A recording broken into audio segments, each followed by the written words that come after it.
Hello दोस्तों, स्वागत है आप सबका एक बार फिर से चैनल में। दोस्तों, इस वीडियो में हम जून 2024 का करंट अफेयर है जो कि हम यहाँ पर देखने वाले हैं।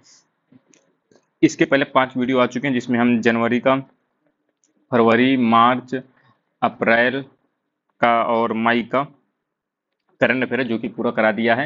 और ये अब आपका जून मंथ का जो कि इम्पोर्टेंट, बहुत इंपॉर्टेंट ये वीडियो होने वाली है आप लोगों के लिए, क्योंकि इसमें हमने लोकसभा इलेक्शन से भी जोड़े हैं। इससे आपके 2 से 3 क्वेश्चन 100% इसी वीडियो से मिलने के चांस है। ये आपके देखिए यूपी पुलिस जो आपका एग्जाम होना है, एग्जाम कांस्टेबल का, उसके लिए, और आने वाले एग्जाम जैसे आपका ROR एग्जाम के लिए बहुत महत्वपूर्ण है। इसके अलावा भी जो भी यूपी SSC के एग्जाम हो, क्योंकि करंट अफेयर दोस्तों सबके लिए एक होता है।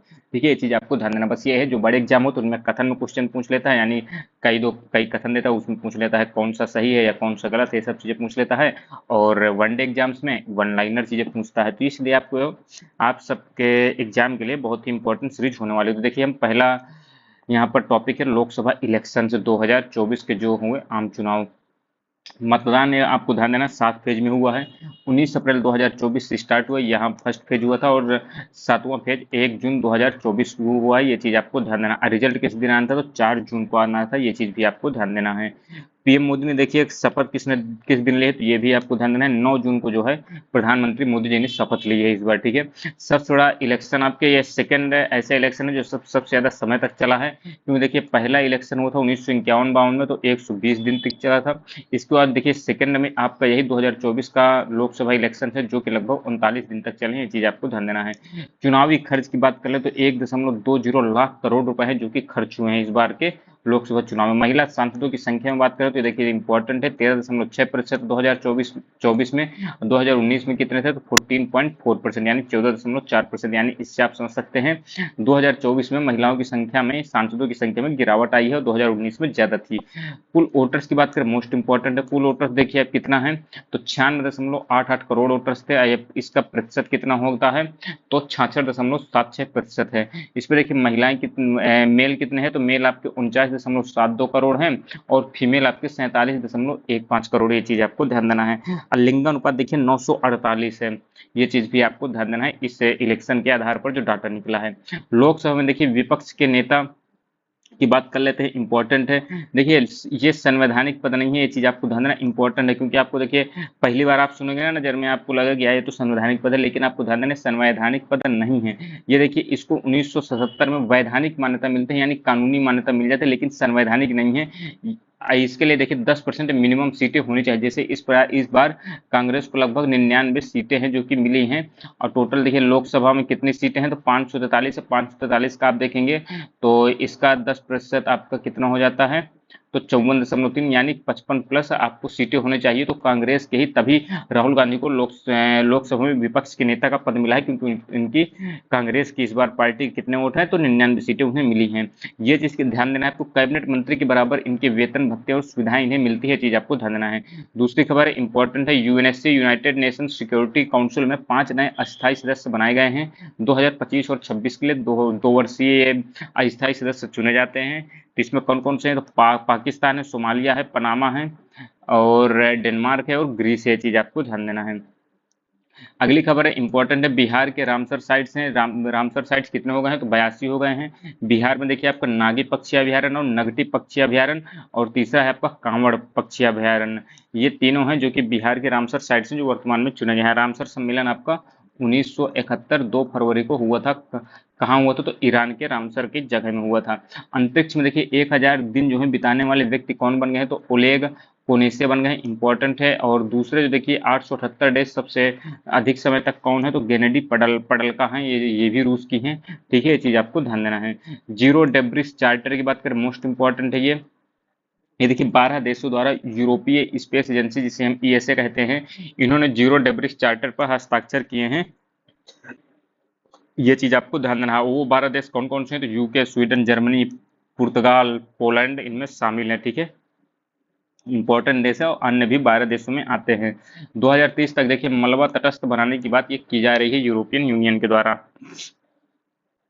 इंडिया की देखिए first 3D printed engine rocket, important, most important है ये देखिए इसरो और इन स्पेस द्वारा ये समर्थित है, ये चीज आपको ध्यान देना है। यानी इन दोनों ने इनका सपोर्ट दिया है। ये बनाया देखिए चेन्नई में है, चेन्नई की एक स्टार्टअप कंपनी है, क्या नाम है इसका, अग्निकुल कॉस्मोस, ये चीज आपको ध्यान देना है, जिन्होंने 3D प्रिंटेड इंजन रॉकेट बनाया है। इन्होंने क्या बनाया है, तो अग्निबाण sub orbital technology demonstrator launch इन्होंने बनाया है, जो कि 3D प्रिंटेड इंजन से संचालित होता है। ये चीज आपको ध्यान देना है। अग्निबाण इन्होंने बनाया है, अग्निकुल के द्वारा बनाया गया है, अग्निकुल कंपनी का नाम है। अग्निबाण क्या है, तो ये देखिए टेक्नोलॉजी है, ठीक है, यही आपका 3D प्रिंटेड इंजन है। ये इसरो और इन स्पेस द्वारा समर्थित है। प्रणोदक की बात करें, देखिए जो इसमें इंजन फ्यूल लगेगा तो लिक्विड ऑक्सीजन और आपका कैरोसिन, ये दो चीजें लगेंगी। इसको देखिए अगली खबर है, international tribunal for the law of the sea, ITLS जिसे कहते हैं। ये देखिए यूएन क्लॉज द्वारा बनाया गया अंतर सरकारी संगठन है, चीज आपको ध्यान देना है। और ये ITLS की स्थापना 10 दिसंबर 1982 में होती है जमैका में। इसका हेडक्वार्टर आपको ध्यान देना हैम्बर्ग में है, जर्मनी में। यूएन का ये अंग नहीं है, चीज आपको ध्यान देना है। देखिए यूएन क्लॉज की बात कर लेते हैं। देखिए यूएन क्लॉज जो है, ये इसका फुल फॉर्म क्या है, United Nation Convention on the law of the Sea, जिसे हम यूएन क्लॉज कहते हैं। और ये 1982 में ये भी स्थापित होता है, 16 नवंबर 1994 को लागू होता है। इसका भी देखिए हेडक्वार्टर कहाँ है, हैम्बर्ग जर्मनी में, ये चीज आपको ध्यान देना है। इसके बाद देखिए सरिस्का बाघ अभ्यारण्य जो कि राजस्थान में है। इस पे इससे संबंधित देखिए सुप्रीम कोर्ट ने क्या कहा है, तो सुप्रीम कोर्ट ने एक वर्डिक्ट में कहा है कि बाघ आवास के 1 किलोमीटर के दायरे में चल रही 68 खदानों को बंद करने का आदेश दिया गया है सरिस्का बाघ अभ्यारण्य में सुप्रीम कोर्ट के द्वारा। वन्य जीव संरक्षण एक्ट आपको 1972 में आता है, पर्यावरण संरक्षण एक्ट आपका कब आता है, 1986 में आता है, ये चीज आपको ध्यान देना है। एयर ऑफ द एंथ्रोपोसीन, ये चीज आपको ध्यान देना है। ये क्या है, तो देखिए यह एक कार्यक्रम है जिसके अंतर्गत भारत, इथोपिया, ब्रिटेन ने वायु प्रदूषण के स्वास्थ्य जोखिमों को दर्शाने के लिए कला प्रौद्योगिकी का उपयोग किया है, ये चीज आपको ध्यान देना है। Air of the anthropocene. अगली खबर है क्या है, स्ट्रोमेटोलाइट्स। स्ट्रोमेटोलाइट्स ये क्या है, तो देखिए सऊदी अरब में लाल सागर के उत्तर पूर्व में सेबराह द्वीप पर जीवित स्ट्रोमेटोलाइट्स की खोज की गई है। इसका मतलब क्या है, इसका शाब्दिक अर्थ है स्तरित चट्टान, यानी स्तरित चट्टान है स्तर पर पाई जाती है, ठीक है, बेस पर जीवित जीवाश्म के रूप में हमारे ग्रह पर सबसे पुराने जीवित जो यही स्ट्रोमेटोलाइट्स हैं, ये कहाँ पाए गए हैं, तो सऊदी अरब में लाल सागर के उत्तर पूर्व में आपके सेबराह द्वीप पर पाए गए हैं, ये चीज आपको ध्यान देना है। मुल्ला पेरियार बांध जल विवाद की बात करें, देखिए ये बांध जो है केरल में स्थित है, लेकिन इसका संचालन तमिलनाडु गवर्नमेंट के द्वारा किया जाता है, ये चीज ध्यान देना है, इंपॉर्टेंट है। बांध आपका केरल में है और संचालन तमिलनाडु गवर्नमेंट के द्वारा। इको सेंसिटिव जोन इंपॉर्टेंट है, जिसे हम ESZ कहते हैं, ठीक है। ये क्या है, इको सेंसिटिव जोन, तो देखिए तमिल गवर्नमेंट ने जो है पुलिकट पक्षी अभ्यारण्य के ESZ को गैर अधिसूचित कर दिया है। पर्यावरण संरक्षण एक्ट 1986 के तहत ये किया है काम। राष्ट्रीय उद्यान वन्यजीव अभ्यारण्य सीमा के 10 किलोमीटर का क्षेत्र जो है ESZ के रूप में अधिसूचित किया जा सकता है, ये चीज आपको ध्यान देना है। इसके बाद है आपका करीबा झील। ये करीबा झील आपके कहाँ स्थित है, इंपॉर्टेंट है, पूछ सकता है संविधान में। जाम्बिया और जिम्बाब्वे सीमा पर स्थित है, ये चीज आपको ध्यान है, जाम्बिया और जिम्बाब्वे सीमा पर करीबा झील है। और ये जाम्बेजी नदी पर स्थित है, मानव निर्मित झील है, ठीक है, आर्टिफिशियल है। इसके बाद देखिए ये ध्यान देना है आपको, 3 द्वीप है, अबू मूसा द्वीप, ग्रेटर टूनब द्वीप और लेसर टूनब द्वीप। ये तीनों द्वीप देखिए ईरान और UAE के मध्य विवादित द्वीप हैं। वर्तमान में ये सभी तीनों के तीनों ईरान के अधीन है, अबू मूसा, ग्रेटर टूनब और लेसर टूनब, ये चीज आपको ध्यान देना है। ये हार्मोज स्टेट के प्रवेश द्वार पर स्थित है, ये चीज भी आपको ध्यान देना है। महारानी मंदिर की बात कर ले, मोस्ट इंपॉर्टेंट है, जम्मू एंड कश्मीर के गुलमर्ग में स्थित एक प्राचीन मंदिर है, आग लगने से नष्ट हो गया है। अन्य नाम इसका क्या है, तो रानी मंदिर या तो मोहिनेश्वर शिवालय भी इसे कहा जाता है, यानी शिव भगवान को समर्पित है। ये देख सकते हैं मंदिर आपको भगवान शिव और माता पार्वती को समर्पित है। निर्माण किसने कराए थे, तो कश्मीर के जो पूर्व शासक थे हरि सिंह, इनकी पत्नी थी मोहिनी बाई सिसोदिया ने 1915 में इसका निर्माण कराए थे, ये चीज भी आपको ध्यान देना है। काजा शिखर सम्मेलन की बात करें तो कहाँ हुआ, तो लिविंग स्टोन जाम्बिया में हुआ है, ये चीज आपको ध्यान देना है। इसके बाद साइट्स इंपॉर्टेंट है, IUCN के वाशिंगटन सम्मेलन जो आपको 1973 में होता है, इसमें समझौता किया जाता है, 1975 में लागू होता है, 1976 में भारत भी इसे लागू कर देता है। इस पे देखिए जंगली जानवर और जो आपके पौधों का संरक्षण, इन पर ध्यान दिया जाता है, ठीक है। ये आपके लिए इंपॉर्टेंट है। COP27 आपके शर्म अल शेख मिस्र में होता है, COP28 दुबई में होता है, COP29 बाकू अजरबैजान में होता है 2024 का, यही इसलिए आपको ये ध्यान देना है। COP28 29 याद रखना, COP28 दुबई UAE में होता है और COP29 ये आपका बाकू अजरबैजान में होता है, ठीक है। 5 जून को हम क्या मनाते हैं, तो इन्वायरमेंट डे मनाते हैं, चीज आपको ध्यान देना है। 7 जून को फूड सेफ्टी डे मनाते हैं और 8 जून को वर्ल्ड ओशियन डे। 5 जून और 8 जून वाला आपको याद रखना है, ठीक है। 5 जून इन्वायरमेंट डे और 8 June world ocean day. Mount कनलॉन ज्वालामुखी की बात करें तो देखिए माउंट कनलॉन ज्वालामुखी आपके कहाँ है, तो फिलीपींस में है। सारथी ऐप ये सेबी के द्वारा बनाया गया है। सेबी की स्थापना 1990 के आसपास की गई थी, ठीक है। ये चीज भी आपको ध्यान देना है। Securities and exchange board of India इसका फुल फॉर्म है। ये पूरे शेयर मार्केट को संतुलित करने का काम करती है, उसको नियंत्रित करती है। इसके बाद कहा है हाइड्रोन प्रोजेक्ट की बात करें, देखिए यूरोपियन स्पेस एजेंसी की ये परियोजना है। अंतरिक्ष में उपग्रहों के बीच डाटा संचारित करने के लिए लेजर संकेतों का उपयोग करके क्रांति लाने की योजनाएं तैयार की जा रही है। यह नेटवर्क लगभग 1 टीबी पर सेकंड की इंटरनेट स्पीड प्रदान करने में सक्षम है। पृथ्वी की निम्न कक्षा और भू स्थिर कक्षा दोनों में उपग्रहों का प्रयोग किया गया है। इसके बाद देखिए नाता प्रथा इंपॉर्टेंट है। ये देखिए NHRC national human rights commission द्वारा नोटिस जारी की गई किसी किसी, तो उत्तर प्रदेश, मध्य प्रदेश, राजस्थान और गुजरात सरकार को।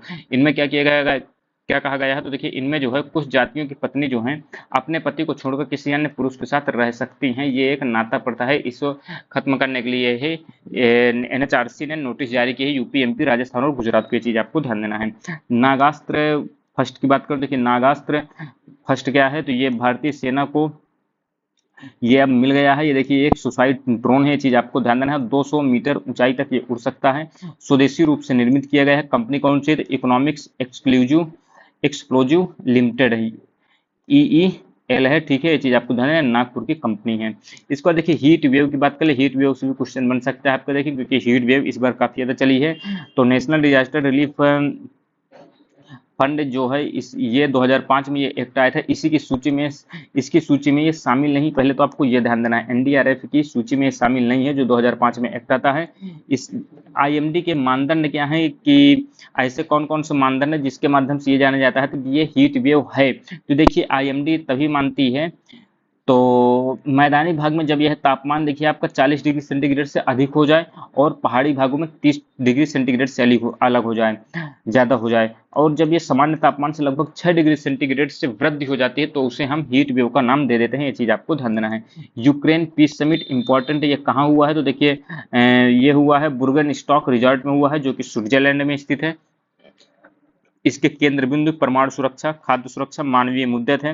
भारत और 80 देश जो है इसमें शामिल थे। देखिए रसिया को यहाँ नहीं बुलाया गया था, ये चीज आपको ध्यान देना है। यूक्रेन पीस समिट में रसिया को नहीं बुलाया गया था। अब भारत की तरफ से विदेश सचिव हैं जो कि शामिल हुए थे, लेकिन अंतिम में भारत ने जो इनका यूक्रेन पीस समिट का जो परफॉर्मा निकल के आया था, इस पर भारत ने साइन नहीं किए थे। ये चीज आपको ध्यान देना है, यानी सहमति नहीं दर्ज कराई थी अपनी। इसके बाद देखिए G7 समिट की बात करें, G7 समिट ये आपका कहाँ हुआ है, तो इटली में हुआ है। 50th एडिशन है। IMEC को समर्थन देने की बात कही गई है, ठीक है। हस्ताक्षरकर्ता IMEC के कौन है, तो देखिए ये आपके India, USA, Saudi Arab, UAE, EU, Italy, France, Germany है जो कि आईएमईसी के समर्थन देने वाले थे। पीजीआईआई को समर्थन भी दिया गया है। पीजीआईआई क्या है, तो partnership for global infra and investment है, जो कि पीजीआईआई का फुल फॉर्म है। इसके बाद देखिए सतनामी संप्रदाय इंपॉर्टेंट है भी आपके लिए। तो देखिए छत्तीसगढ़ में हिंसक प्रदर्शन हुए हैं, इसके कारण संप्रदाय के धार्मिक स्थल जिसे अमर गुफा कहते हैं, इसका अपमान किया गया है।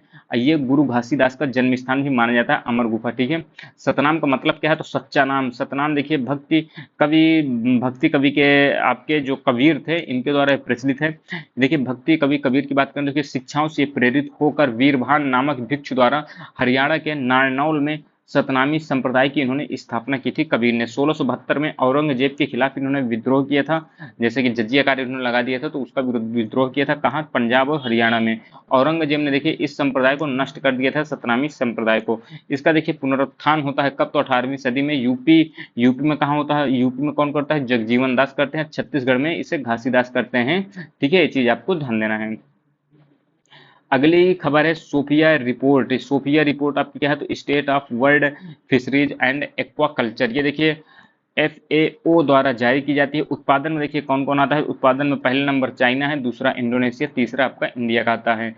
उत्पादन में देखिए जलीय कृषि में बात करें तो जलीय कृषि में इंडिया दूसरे नंबर पर आता है। ठीक है, इंडिया देखिए अब 175.45 लाख टन का उत्पादन करता है, 8% वैश्विक उत्पादन का है जो कि करता है भारत।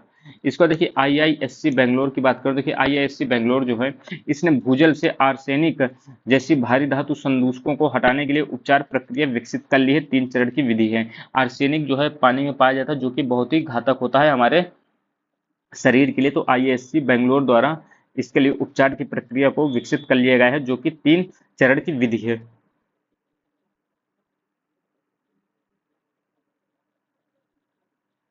अगली खबर है कंपटीशन कमीशन ऑफ इंडिया जिसे हम सीसीआई कहते हैं। ये देखिए स्टैट्यूटरी बॉडी है, चीज आपको ध्यान देना है, सांविधिक निकाय है और ये कंपटीशन एक्ट 2002 के तहत स्थापित किया गया है, ये चीज भी ध्यान देना है आपको। ठीक है, इसके बाद अगली खबर है तृष्णा मिशन, इंपॉर्टेंट है। देखिए तृष्णा मिशन का फुल फॉर्म क्या है, thermal infrared imaging satellite for high resolution natural resource assessment. ISRO और आपका सीएनईएस जो आपकी फ्रांस की कंपनी है, जैसे भारत में इसरो वैसे ही सीएनईएस है जो कि फ्रांस की एजेंसी है, इनके मध्य ये किया गया है तृष्णा मिशन। इस वर्ष के अंत तक पृथ्वी से 761 किलोमीटर हाइट पर सन सिंक्रोनस ऑर्बिट में संचालित करने की योजना है ये। ठीक है, तृष्णा मिशन। इसके बाद क्या है, यूनेस्को प्रिस्क प्रिक्स वर्सलीज अवार्ड, ये देखिए 2015 से स्टार्ट किए गए हैं, वैश्विक वास्तुकला और डिजाइन के क्षेत्र में दिए जाते हैं। 2024 में किसी मिला है तो भुज में स्मृति वन जो आपका बना हुआ है भूकंप स्मारक संग्रहालय गुजरात में, उसको दिया गया है और ये 2002 के आसपास है जो कि वहां पर भूकंप आए थे उसी की याद में बनाए गए थे। इसके बाद देखिए खीर भवानी मंदिर की बात करें, देखिए इंपॉर्टेंट मोस्ट इंपॉर्टेंट है। खीर भवानी मंदिर में जम्मू के गंदेरबल जिले में है। इसका निर्माण महाराणा प्रताप सिंह द्वारा किया गया था, पुनर्निर्मित किया गया था महाराजा हरि सिंह के द्वारा। देवी दुर्गा के एक अवतार के रूप में देवी रगन्या को ये समर्पित है, ये चीज भी ध्यान देना है। नेशनल हेल्थ क्लेम्स एक्सचेंज की बात करें एनएचसीई, तो देखिए ये नेशनल हेल्थ अथॉरिटी और आपका जो आईआरडीएआई है जो insurance regulatory and development authority of India के द्वारा लॉन्च किया गया है। स्वास्थ्य सेवा और स्वास्थ्य बीमा पारिस्थितिकी तंत्र में हितधारकों के बीच दावा संबंधी सूचनाओं के आदान प्रदान की सुविधा को यह प्रदान करेगा। ठीक है, ये चीज आपको ध्यान देना है। शेंगेन वीजा इंपॉर्टेंट है, ये देखिए यूरोपियन यूनियन ने वीजा की लागत को लगभग 12% बढ़ा दिया है। इसमें घूमने के लिए, इसे देखिए घूमने के लिए दिया जाता है किसे, शेंगेन वीजा को। यह वीजा राइट टू वर्क उपलब्ध नहीं कराते, यानी शेंगेन वीजा से मात्र आप घूम सकते हैं, ट्रेवल कर सकते हैं, बाकी राइट टू वर्क का अधिकार आपको नहीं मिलता है इस वीजा के माध्यम से। अगली खबर है केन्या से संबंधित। देखिए केन्या गवर्नमेंट ने क्या किया है, जो भारतीय कौवे हैं इनको 2024 के अंत तक लगभग देख सकते हैं हम 10 लाख प्लस कौवों को समाप्त करने की योजना बनाई जा रही है।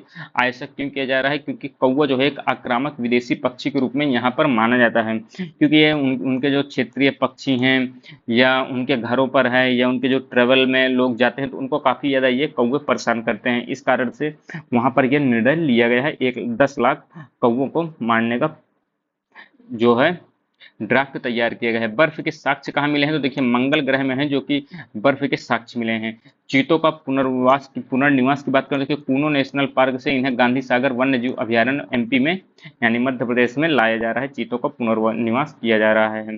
देखिए ये आपके इंपॉर्टेंट है, लॉज में बदलाव हुए हैं, नियमों में बदलाव इंपॉर्टेंट है। देखिए भारत दंड संहिता 1860 में जो आया था, जो जिसे हम आईपीसी कहते हैं, इंडियन पिनल कोड, ये देखिए भारतीय न्याय संहिता यानी बीएनएस 2023 बन गया है। ठीक है, ये चीज ध्यान देना है आपको। दंड प्रक्रिया संहिता क्रिमिनल प्रोसीडर जो आपका है, ठीक है, कोड है, क्रिमिनल प्रोसीडर कोड है, ये आपको 1973 में आता है। ये भारतीय नागरिक सुरक्षा संहिता बन गया है यानी बीएनएसएस बन गया है।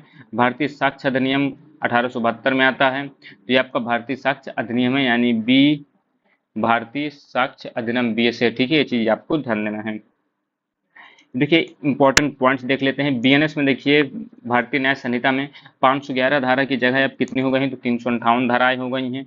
सामुदायिक सेवा के रूप में दंड का उल्लेख किया गया है यानी सामुदायिक तौर पर दंड का भी उल्लेख किया गया है।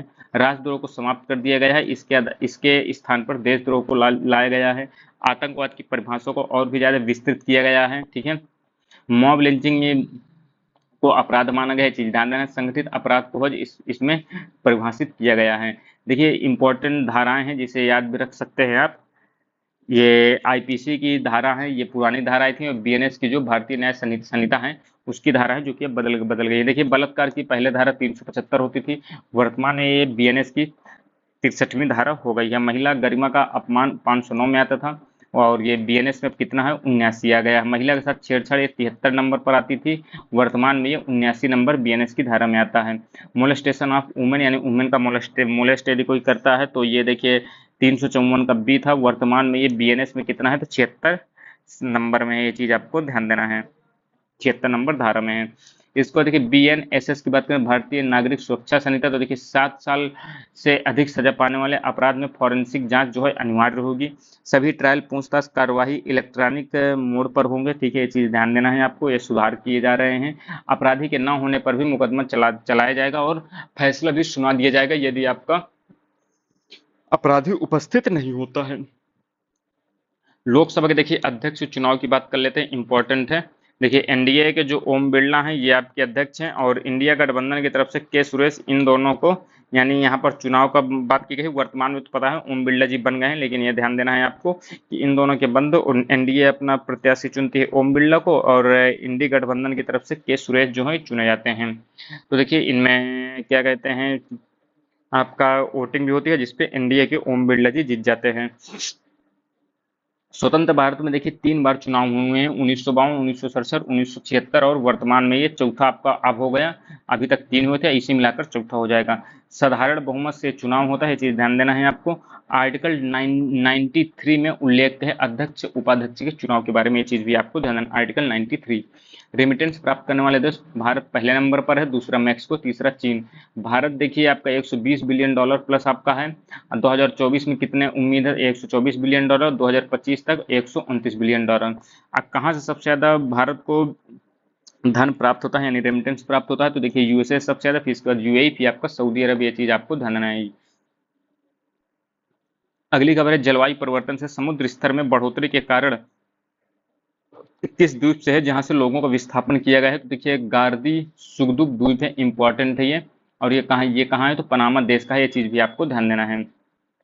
सिपरी रिपोर्ट 2024 की बात करें, देखिए परमाणु हथियार जो है सर्वाधिक कौन है जो कि सेल करते हैं यानी बेचते हैं यानी निर्यात करते हैं, तो पहले नंबर पर यूएसए है, दूसरे में रसिया, तीसरे में यूके, चौथे में फ्रांस है। ये चीज आपको ध्यान देना है। और यदि इंपोर्ट की बात करें तो इंपोर्ट में आपका पहले नंबर पर इंडिया ही आता है, ठीक है, ये चीज ध्यान देना। इसके बाद आपका कौन है तो सऊदी अरब है, जो कि जहां तक आता है आप इसे कंफर्म भी कर सकते हैं। पंचशील सिद्धांत की बात करें, देखिए पंचशील सिद्धांत, इसके देखिए 75 वर्ष पूरे हो गए हैं भारत और चीन के मध्य। इसके देखिए हस्ताक्षर पंचशील सिद्धांत को लेकर कब हुए थे, 29 अप्रैल 1954 को हुए थे, ठीक है। गुट निरपेक्ष आंदोलन का ये दोनों ही देश हिस्सा थे और जैन धर्म से प्रेरित आपका पंचशील सिद्धांत था। पंचशील में देखिए कौन कौन सी चीजें थी, तो परस्पर सम्मान की बात कही गई थी, आपसी गैर आक्रामकता की बात की गई थी, ठीक है, समानता, पारस्परिक लाभ की बात की गई थी, घरेलू मामलों में आपसी आपसी जो है हस्तक्षेप की नीति अपनाई जाएगी और शांतिपूर्ण जो है एक दूसरे को रहने दिया जाएगा और आपस में भाईचारा बनाए रखा जाएगा, ये कहा गया था। सार्क देशों के लिए मुद्रा विनिमय सुविधा की बात की गई है, ठीक है, ये चीज ध्यान देना है आपको। तो ये देखिए सार्क देशों के लिए मुद्रा विनिमय सुविधा लाई गई। आरबीआई ने 2024 से 2027 की अवधि के लिए ये सुविधा लाई है।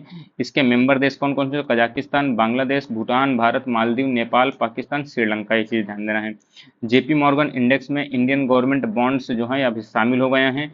ये यूएस के क्रेडिट इंडेक्स है, ये चीज भी आपको ध्यान देना है। अगली खबर है कार्बन फाइबर।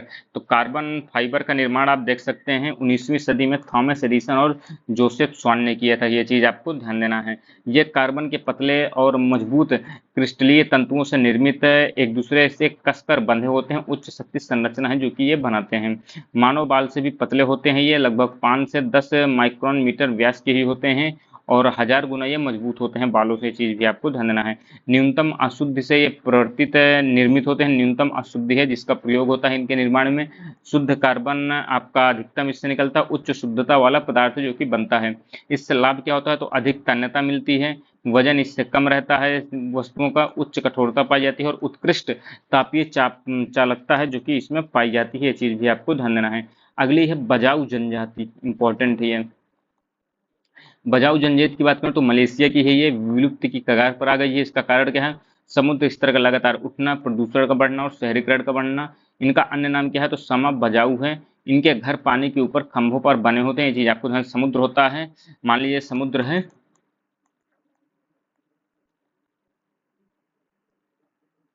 इसी के ऊपर देखिए पानी के खंभे इसी के ऊपर इसी पानी में खंभे लगाए जाते हैं और वहीं पर इनका घर बना होता है जहाँ पर ये रहते हैं, ठीक है। इंडोनेशिया, मलेशिया, फिलीपींस और थाईलैंड में ये जनजाति आपकी पाई जाती है। ये 200 फीट गहराई पर 10 मिनट तक सांस रोककर रहने में भी सक्षम है, ये चीज़ भी आपको ध्यान देना है। मझगांव डॉग शिप बिल्डर्स की बात करें, देखिए नॉर्थन का इसे दर्जा मिलना है और नॉर्थन कुल कितने इस समय 18 हो गए हैं। मगरमच्छ संरक्षण परियोजना के 50 वर्ष पूरे हो गए हैं, ये चीज़ आपको ध्यान देना है। और जो 1975 में भारत सरकार यूएनडीपी FAO के सहयोग से उड़ीसा के भीतरगढ़ का नेशनल पार्क से ये स्टार्ट हुआ था। क्रोकोडाइल मैन किसे कहा जाता है, तो देखिए सुधाकर हैं जो कि उड़ीसा के रहने वाले हैं, उन्हें क्रोकोडाइल मैन कहा जाता है, ये चीज भी आपको ध्यान देना है। इंटरनेशनल क्रिमिनल कोर्ट की बात करें जिसे हम ICC कहते हैं, ठीक है, ये इंटरनेशनल क्रिकेट काउंसिल नहीं है बल्कि इंटरनेशनल क्रिमिनल कोर्ट है। इसकी स्थापना 1998 में स्थापित होता है, यह अनौपचारिक है। 2002 में आधिकारिक रूप से इसकी स्थापना हो जाती है। हेडक्वार्टर क्या है, हेग, नीदरलैंड। और यूएन में शामिल नहीं है, यूएन में आपका इंटरनेशनल कोर्ट ऑफ जस्टिस है, ICJ शामिल है। शत्रु एजेंट अध्यादेश की बात करें, ये देखिए 2005 में आता है, जम्मू एंड कश्मीर से संबंधित है, ये चीज आपको ध्यान देना है। ग्रेट निकोबार मेगा प्रोजेक्ट की बात कर लेते हैं, देखिए मार्च 2021 में नीति आयोग ने लगभग 72,000 करोड़ की जो है परियोजना है जो कि बनाई है।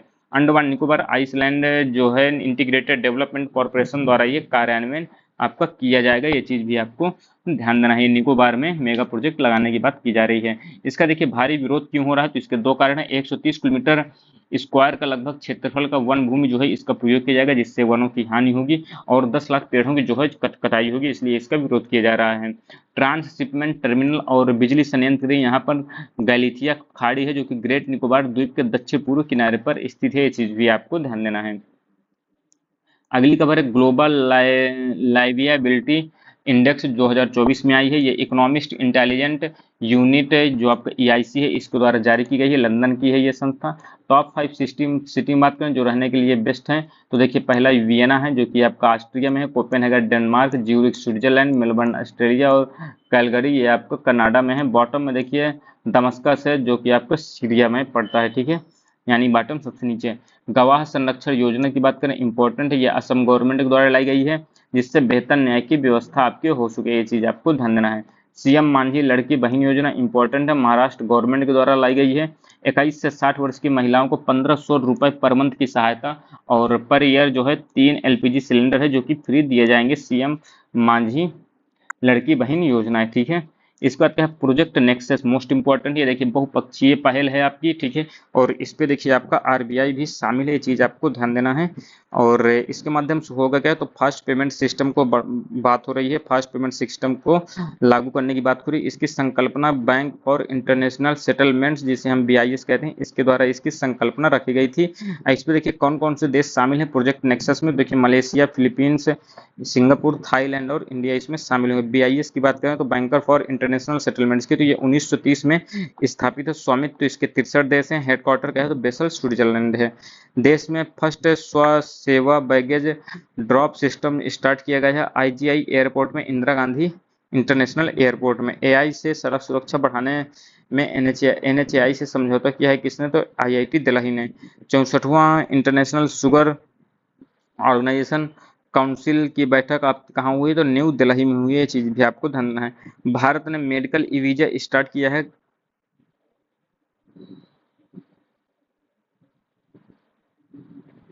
भारत ने मेडिकल ई वीजा स्टार्ट किया है, कहाँ से, तो कहाँ कहाँ के लिए किया है, तो ये बांग्लादेश के लिए है, जो कि मेडिकल ई वीजा जो कि स्टार्ट किया बांग्लादेश के नागरिकों के लिए। International dairy federation Asia Pacific summit ये आपकी कहाँ हुई है, तो ये आपके कोच्चि केरला में हुई है। बनेरघट्टा जैविक पार्क की बात करें तो कर्नाटका में है। साइपान द्वीप की बात करें इंपॉर्टेंट है, पैसिफिक ओशियन में है। पशुधन उत्सर्जन पर फर्स्ट कार्बन टैक्स लगाने वाला देश आपका कौन सा बन गया है, तो डेनमार्क बन गया है, 2030 तक लगाएगा। यूपी में देखिए बायोप्लास्टिक पार्क की बात करें तो लखीमपुर खीरी में है, ठीक है, यूपी में bioplastic park Lakhimpur Kheri. ISA international solar line जो कि आपके 2015 में स्थापित होता है इंडिया और फ्रांस के माध्यम से। इसका देखिए 100 देश आपका कौन सा बना है, तो पराग्वे बन गया है। बेरिल चक्रवात की बात करें तो देखिए ये वेस्ट इंडीज में पाया जाता है जो कि आपके लैटिन अमेरिका का हिस्सा है, चीज भी आपको ध्यान देना है। समलैंगिक विवाह को मान्यता किसने दी है, तो देखिए थाईलैंड ने दी है, और ये पहला आसियान देश है जिसने यह मान्यता दी है। और पहला जो था एशिया का, तो ये नेपाल था, ये चीज भी आपको ध्यान देना है। तो ये इंपॉर्टेंट वीडियो थी, उम्मीद है आपको पसंद आई होगी। यदि आपको कोई भी कंफ्यूजन हो तो आप कमेंट बॉक्स से बता सकते हैं। बाकी मिलते हैं अगले वीडियो में, तब तक के लिए दोस्तों धन्यवाद, जय हिंद।